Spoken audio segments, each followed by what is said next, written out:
안녕하세요. 여의도에서 미국 시장 읽어주는 남궁대리와 함께하는 여미남 오늘 5월 25일 목요일 순서입니다. 오늘 뭐 중요한 얘기들이 되게 많아서 네. 오늘 우리 최일호 상무님도 특별 출연 같이 했습니다. 어제 시장 정리부터 먼저 한번 해볼까요? 네, 어제 시장 브리핑 말씀드리겠습니다. 일단 주요 지수들 대체로 다 하락세로 마감했습니다. 다우가 마이너스 0.77, S&P 500 마이너스 0.73, 나스닥 마이너스 0.61% 정도 하락을 했고요.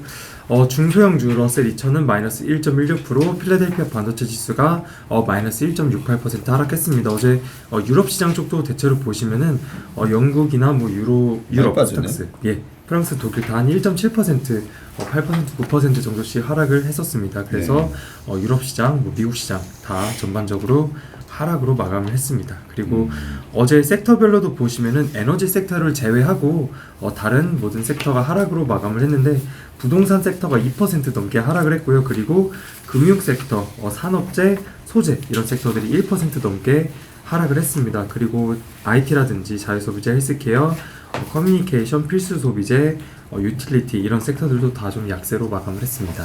네, 어제 우리 시장도 마이너스 나다가 그래도 코스피는 플러스로 거의 보합으로 네. 끝나고 코스닥은 좀 마이너스로 끝났었는데 유럽 시장이 이렇게 빠진 전체적인 분위기가 왜 그런 겁니까? 부동산도 빠지고.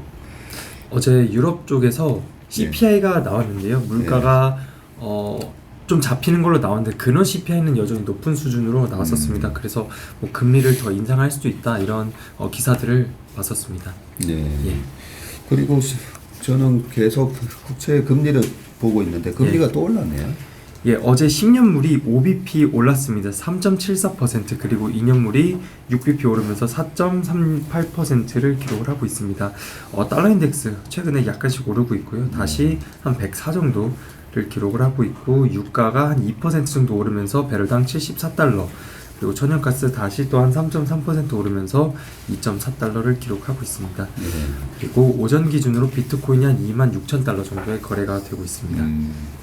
비트코인도 3만 불이 넘었다가 2만 6천 불까지 가고 이런 거는 전체적인 지금 분위기가 부채 한도 협상에 대한 불안감 요 얘기가 계속 미국 시장에서 나오는 거 보니까 그게 협상이 타결되지 못하면 초유의 사태 미국 부도 사태가 나는 거 아니냐 이것 때문에 시장이 약간 지금 불안해하는 거 같네요 보니까.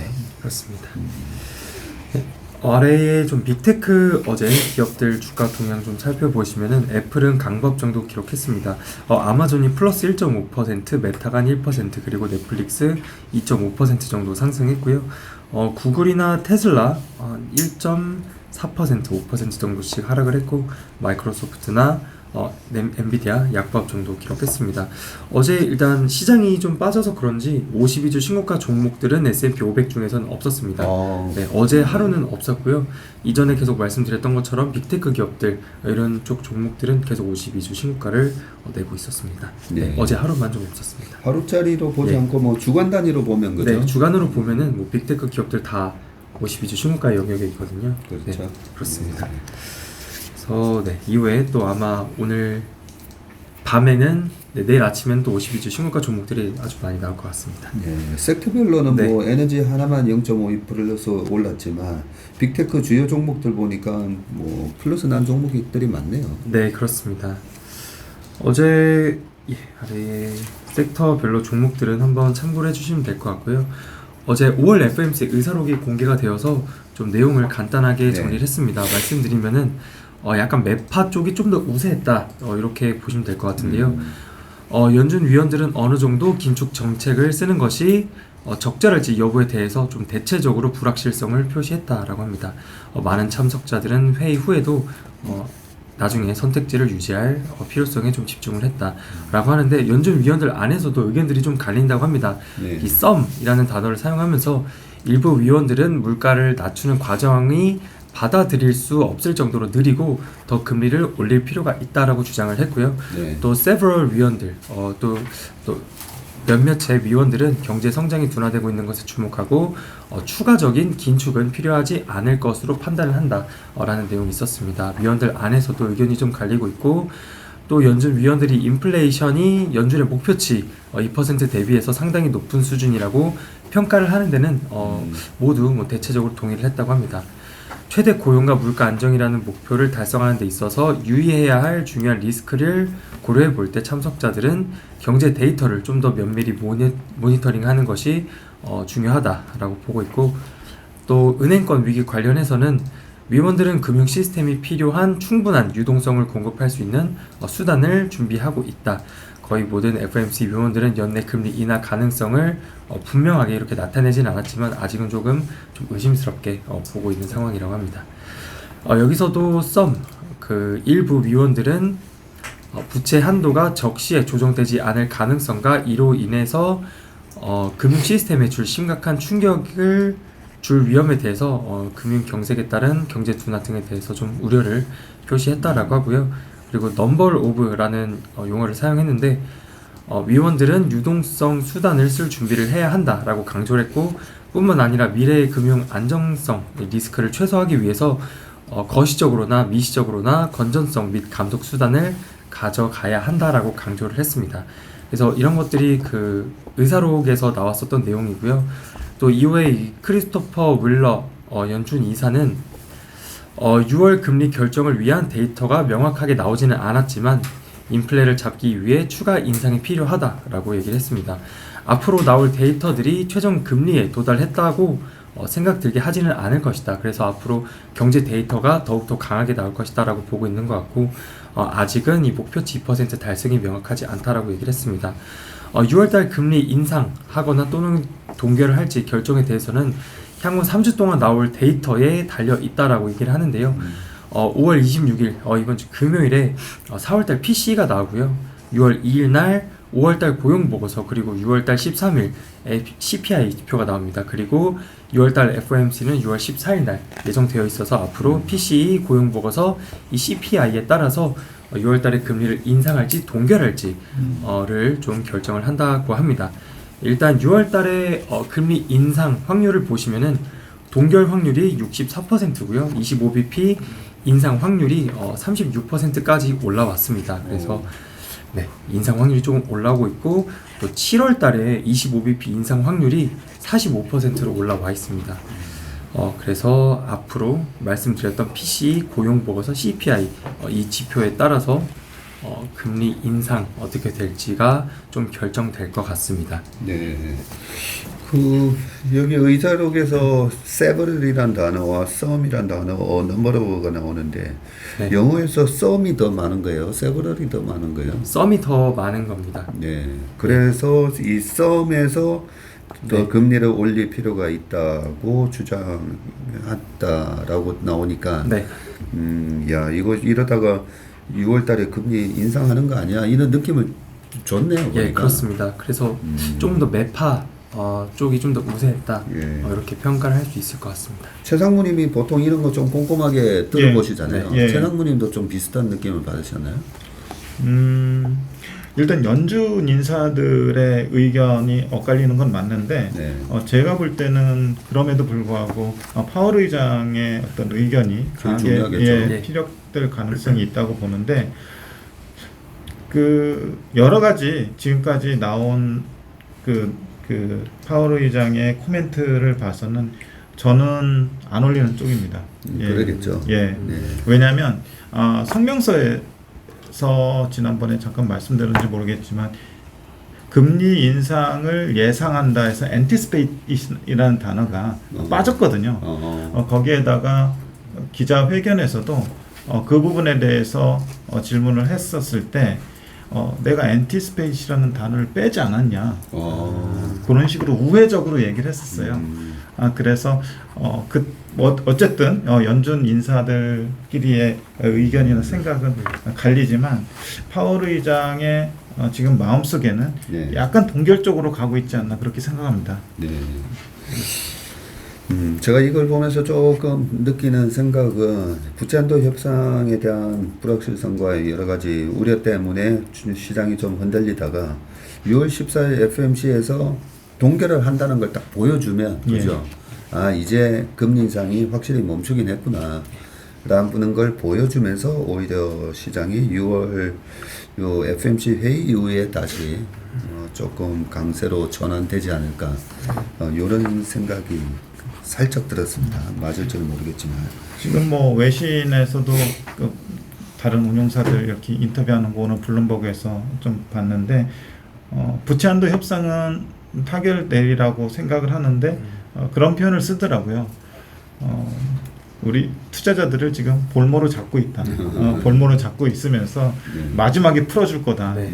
레스밋이라는 용어를 쓰면서 그렇게 좀 재미있게 표현하면서 예, 그 운용사 대표분은 그렇기 때문에 자기는 그냥 밸런스된 포트폴리오를 가져가고 있다. 예, 뭐 테크도 있고 소비재도 있고 뭐 방어적인 그 섹터의 종목들도 있고 그런 식으로 얘기를 하시더라고요. 알겠습니다. 이 중요한 지표가 6월 13일 CPI 그리고 그 이후에 FOMC 회의가 있다 그죠? CPI는 이번에 뭐 4.9에서 4.12나 2까지 떨어진다고 보고 있잖아요. 네, 그렇습니다. 컨센서스가 그렇습니다. 왜냐하면 여전히 기고 효과가 지금 발생하는 상황이기 때문에 떨어질 수밖에 없습니다. 그러겠죠. 예. 그렇다면 너무 걱정을 하지는 않아도 될 것 같은데 6월 14일 금리 인상을 확실하게 금리 인상하지 않고 동결한다라는 거를 보여주기까지는 시간이 조금 남았네요. 시간이. 알겠습니다. 그리고 특징주 한번 볼까요? 예, 특징주 어제 메타가 한 1% 정도 올랐는데요. 이쪽에서도 뭐 지속적인 해고 소식이 나왔습니다. 4월달과 5월달 합쳐서 또 1만 명 정도의 직원을 해고했다고 합니다. 작년 11월 달에도 한 11,000명 정도를 해고했고요. 대체로 뭐 마케팅 쪽이라든지 인사 쪽, 엔지니어링 등의 직원들을 해고했다고 합니다. 올해는 저커버그가 효율성에 해다 계속 비용 절감하겠다 뭐 이런 내용이 있어서 추가적인 감원 소식이 있었습니다. 그리고 실적 발표를 한 회사가 한 2개 정도가 있는데요. KSS라고 해서 코일스라는 회사입니다. 여기 매출액이 전년 대비 3.3% 감소를 했고요. EPS는 13센트로 컨센서스를 비트했습니다. GPM은 39% 정도 기록을 했고요. 동일 매장 매출 증가율은 마이너스 4.3%, 컨센서스를 하회했습니다. 재고가 전년 동기 대비 한 6% 감소를 했는데 할인을 했고 그리고 매장을 재조정하면서 재고도 감소했다고 합니다. 연간 가이던스를 꽤 잘 주면서 어제 주가가 7.5% 정도 상승했는데 EPS가 2.1달러에서 2.7달러, 컨센서스가 2.4달러, 그래서 컨센서스를 상회하는 수준의 가이던스를 제시를 했고요. OPM 같은 경우 4%, 매출 증가율은 한 마이너스 2%에서 4% 정도 이렇게 나왔습니다. 이 회사에서 좀 강조했었던 부분은 1,100개 정도 달하는 모든 매장에 세포라라고 하는 그 화장품 그 약간 한국의 약간 올리브영 비슷한 느낌인 것 같아요. 화장품도 팔고 향수도 팔고 등등등 많이 파는 뭐 헬스 앤 뷰티 이런 곳인데요. IFC도 하나 있습니다. 그래요? 네, 요게 매출과 이익률을 좀 끌어올렸다라는 코멘트가 있었습니다. 그래서 실적이 잘 나왔고요. 다음으로는 스노우플레이크라는 회사입니다. 워런 버핏이 투자한 회사로 알려져 있는데 소프트웨어 이런 IT 회사입니다. 어제 1.1% 정도 올랐는데 시간 외에서는 마이너스 한 12.6% 기록하고 있습니다. 1분기 매출이 한 624빌리언, YY로 48% 증가를 했고요. EPS는 마이너스 70센트, 그래서 컨센서스를 크게 하회했습니다. 총 이익률은 한 73% 정도 기록을 했습니다. 그래서 NRR이라고 하는 순매출 유지율인데 이게 151%, 전년 동기 대비해서는 약간 감소를 했고요. 가이던스를 좀 부진하게 줬는데 매출을 620에서 625 밀리언 달러, 컨센서스가 646 밀리언, 그래서 컨센서스를 하회하는 가이던스를 제시를 했고요. 연간 가이던스 매출도 2.6에서 2.71 빌리언, 컨센서스가 2.71 빌리언, 그래서 약간 시장의 기대치 대비해서 낮은 수준의 가이던스를 제시를 하면서 시간 외에서도 한 12.6% 정도 하락을 하고 있습니다.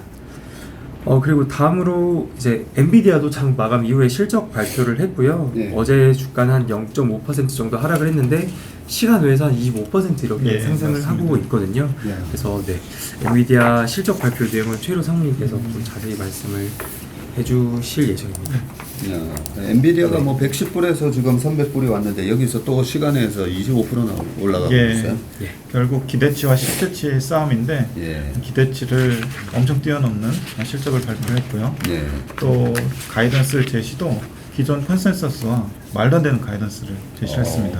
그렇군요. 예, 그래서 기존의 컨센서스가 제가 볼 때는 내일이나 뭐 이번 주 좀 보면은 한 20에서 30% 정도는 더 올라가지 않을까 싶습니다. 그런 정도로 아주 좋은 실적을 발표를 했고요. 네. AI에 대한 뭐 갑론을박이 있지만은 결국 AI가 이번 실적을 견인했다는 것을 여실히 증명을 해줬습니다. 그래요? 예. 그래서 보시면은 이 회사는 지금이 24년 회계연도입니다. 24회계연도 1Q 실적을 발표를 했고요. 젠슨 황의 코멘트가 제가 뭐 숫자부터 하는 편인데 젠슨 황의 코멘트가 상당히 의미 있는 것 같아서 적어봤습니다. 첫 번째는 컴퓨터 산업은 가속 컴퓨팅, accelerated computing, 그리고 생성형 AI, generative AI라는 두 전환점을 동시에 지나고 있습니다. 1조 달러의 기설치된 글로벌 데이터 센터 인프라는 기업들이 앞다투어 생성형 AI를 모든 제품, 서비스, 그리고 비즈니스에 적용하면서 범용 목적에서 가속 컴퓨팅으로 전환될 것입니다. 우리의 데이터 센터용 제품군으로 H100, 그레이스 CPU, 그레이스 하퍼 슈퍼십, 엔빌링크 퀀텀 400, 인피니 밴드, 그리고 블루필드 3DPU 이거를 생산 중입니다. 우리는 급증하는 수요에 대응하기 위해 공급을 의미 있게 늘릴 것입니다. 이 말 자체부터 굉장히 힘이 느껴집니다.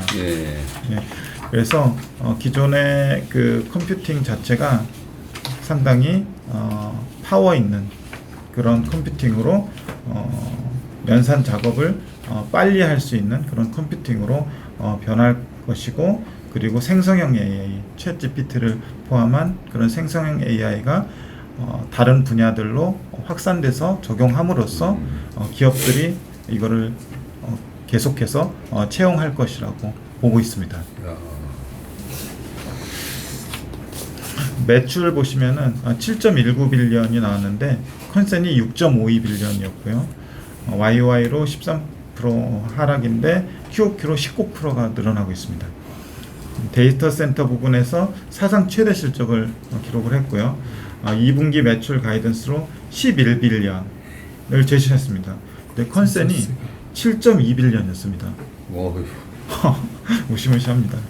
50% 이상 컨센보다 증가하는 거네요. 예, 그렇습니다. 그래서 데이터 센터 보면은 가장 많은 비중을 차지하는 게 데이터 센터인데 4.2빌리언을 기록을 했고요. 컨센이 3.91빌리언이고 YOY로 14%, QOQ로 19%. 그래서 데이터 센터가 보면은 가장 높은 비중을 차지하는데 YOY하고 QOQ로 계속 증가 중일 증가하는데 이 수치 자체가 앞으로 계속 늘어날 가능성이 높은 것 같아요. 그래서 GPU를 활용하는 생성형 AI 및 대규모 언어 모델의 수요가 증가했다, 이렇게 얘기를 하고 있고요. 인터넷 기업들과 클라우드 서비스 제공회사들로부터의 강한 수요가 데이터 센터 매출을 견인했다, 이렇게 나오고 있습니다. 그리고 게이밍에서는 그 2.24빌리언이 나왔는데 컨센이 1.98빌리언에서 컨센 상회했고요. YOY는 38% 줄었고 QOQ로는 22%가 늘었습니다. 이거는 경기도나 영향 및 재고 조정으로 전년 동기 대비 감소 이렇게 해놨고요. 그리고 데스크탑 및 노트북 GeForce RTX 40 시리즈 CPU 출시로 인해 전분기 대비로는 22% 증가. 요즘 뭐 게임 대작이 조금 뜸하기도 하고 소비 패턴의 변화로 인해서 좀 게이밍 쪽이 좀 둔한 모습이긴 한데 계속해서 신제품은 출시하고 있는 그런 모습입니다. 전문 시각화 보면은 그렇게 크지 않은 사업인데 295밀리언 나왔고 컨센이 246밀리언, 그리고 YOY로는 53%가 줄었고요. QOQ로는 31%가 늘었습니다. 여기도 역시 파트너사의 재고 조정 등으로 인해서 전년 동기 대비 감소했다고 했고요. 그리고 자율주행 쪽은 296밀리언이 나왔는데 컨센보다 조금 하회했습니다. 컨센이 310밀리언인데 컨센보다 좀 하회했고요. YOY로는 그래도 114%가 늘었고 QOQ로는 1%가 늘었습니다. 자율주행 역시 전체 매출 중에서 차지하는 비중이 작기는 한데 그 증가 속도는 상당히 가파릅니다. 자율주행 플랫폼 관련 매출이 증가해서 그렇게 증가했다고 나오고 있고요. 매출 총이익률이 컨센서스가 66.6%였는데 66.8%가 나왔고요. 조정 영업이익이 2.57빌리언이 컨센이었는데 3.05빌리언이 나왔습니다. 그리고 영업이익률이 컨센이 25%였는데 42%가 나왔습니다. 그리고 순이익이 2.71빌리언 나왔고 조정 EPS가 컨센이 0.92달러였는데 1.09달러가 나왔고요. DPS도 뭐 주당 0.04불 4센트 정도 하기로 했고요. 6월 8일 주주명부 등록 기준이고 6월 30일에 지급한다고 나왔습니다. 그래서 표를 같이 보시면 될 것 같고요. 가이던스는 더 상당합니다. 굉장한데요. 일단 24년 EQ 가이던스 어저스트 기준으로 보시면은요. 매출이 11빌리언 매출을 11빌리언 제시했는데 지금 컨센으로 잡힌 게 7.2빌리언입니다. 매출 총이익률 70%를 제시를 했고요. 지금 컨센으로 잡힌 게 66%입니다. 그리고 매출 총이익 7.7빌리언, 영업비용 뭐 1.9빌리언 해서 영업이익이나 뭐 영업이익률은 주진 않았지만 이렇게 계산해 보면은 영업이익은 5.8빌리언 나왔고요. 컨센이 2.05빌리언이었습니다.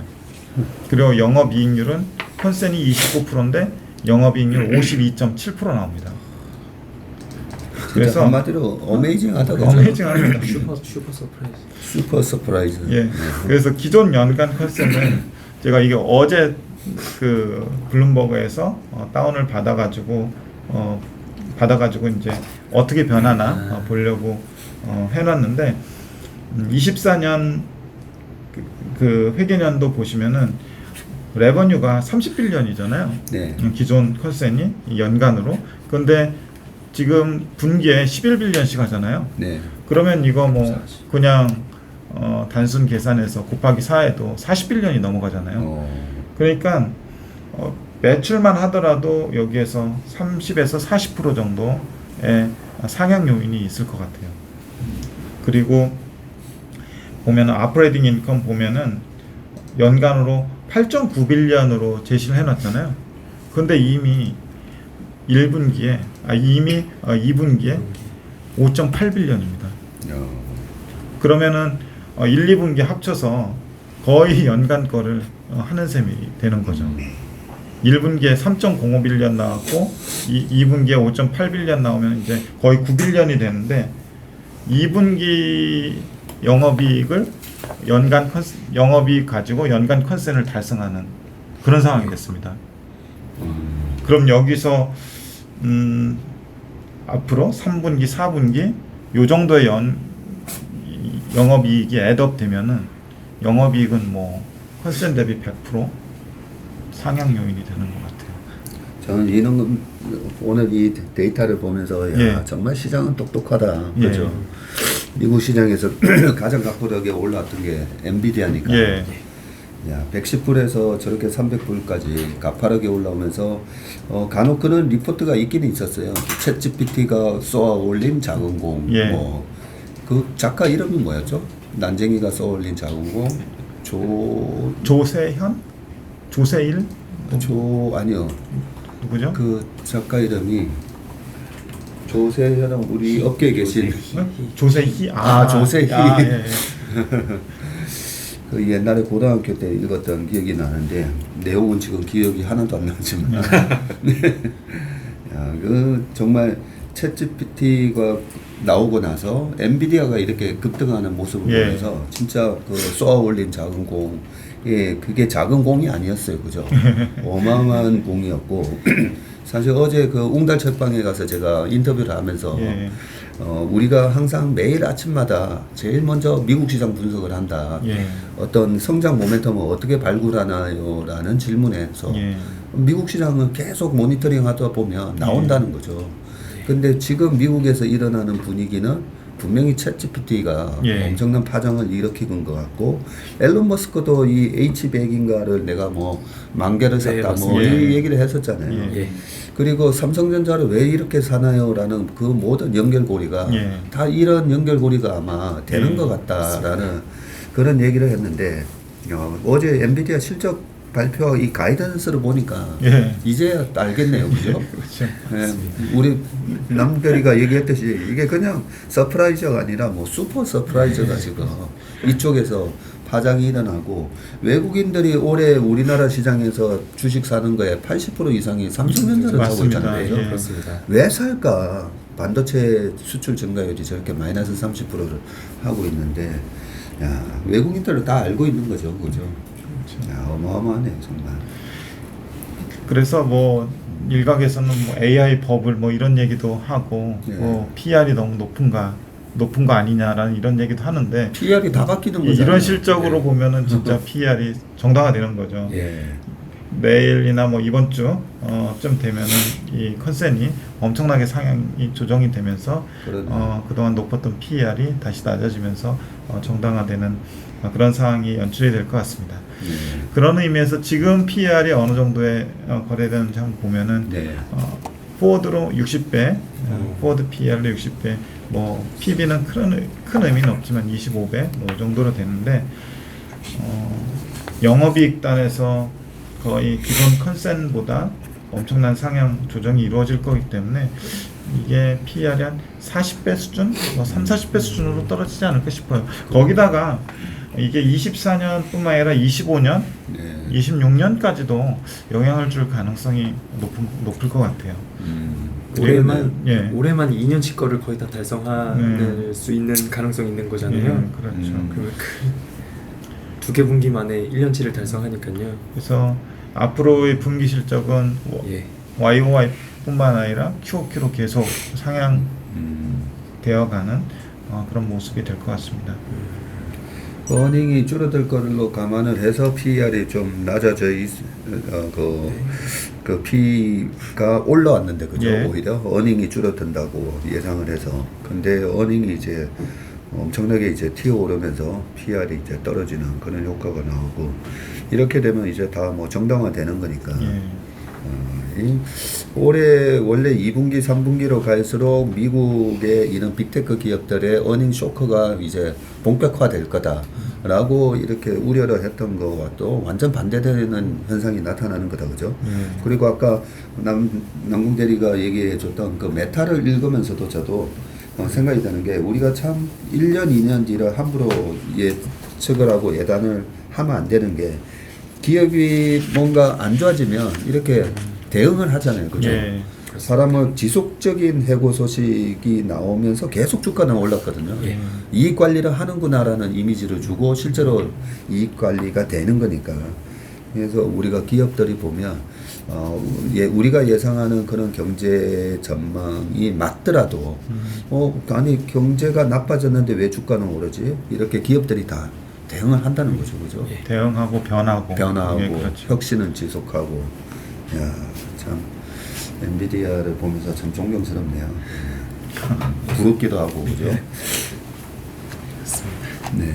어떻게 뭐 추가적인 코멘트는 추가적인 없습니까? 거는 아직 그 컨퍼런스 콜을 제가 안 들어봐가지고 그거 좀 들으면서 또 추가적인 그 특별한 게 있으면 좀 알려드리도록 하겠습니다.